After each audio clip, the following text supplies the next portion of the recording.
I believe that higher education matters and should be accessible to everyone regardless of how much money their parents have.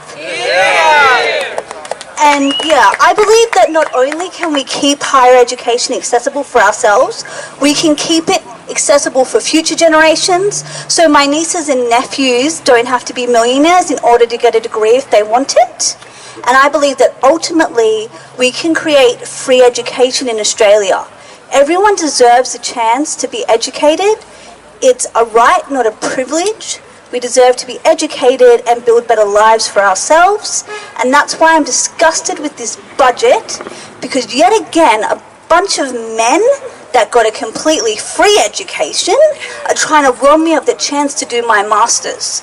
But they're not going to win, and we're going to continue to fight by building communities with unions, students, and Indigenous people. Unfortunately, this government hasn't learned.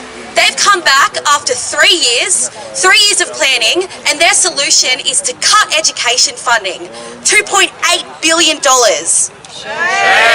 This government has an agenda against young people, to rip opportunities from us, to gut our education system, to push us into casualised and uncertain workforces. It has never been a tougher time to be a student. Most of us live paycheck to paycheck. The cost of living, trying to pay rent and food is exorbitant, and our social security is failing. Unfortunately, we already know what this budget means for students and for young people. This is the first generation that's going to be priced out of the housing market. But instead of investing in our futures, the government has decided to push a bigger burden onto students, to give the corporate businesses a $50 billion tax break. Australia needs a government that will invest in social support to lift people up rather than push them further below the poverty line. Now, from the Maritime Union's perspective, and I'm sure other unions, we really take our hat off to you young people. We congratulate you for what you're doing, because the trade union movement's struggle and the struggle of the university students and students as a whole is all interwoven. It's all relevant. If kids are not given the opportunity to educate themselves and advance themselves, we'll end up with a country of numbskulls, like up here. What these people are doing by putting these exorbitant fees on these kids is bastardry. What it's all about is this, is making sure that these kids that basically come from working class stock are not given the chance to educate and to lead this country.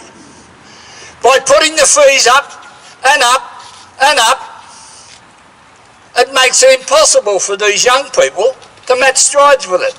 But that's all done cynically and for a purpose. That's to dumb down any idea that the working class can get himself into a position of education. So the elite, the ones that can afford these fees, they get the queue to the top universities, or indeed to universities. And they dumb down working kids. They dumb down these kids, these future leaders of this country. And they're doing it because these kids are progressive. These kids are willing to stare these people down and say, we're not going to cop it. We're prepared to sit in. We're not going to cop your bastardising us. We want education, and we're demanding it. And every trade union is here today, and in the future, and communities need to stand by these brave, heroic kids and stand up to these parasites up the hill and tell them in no uncertain terms that get your hands off these students. They're entitled to get educated, because these kids, when they get educated, they're going to educate the kids coming on. So all power to these young students. You have shown the way. Thank you very much. Keep that fight up. And remember, our union at the trade union movement is with you all the way. Thank you.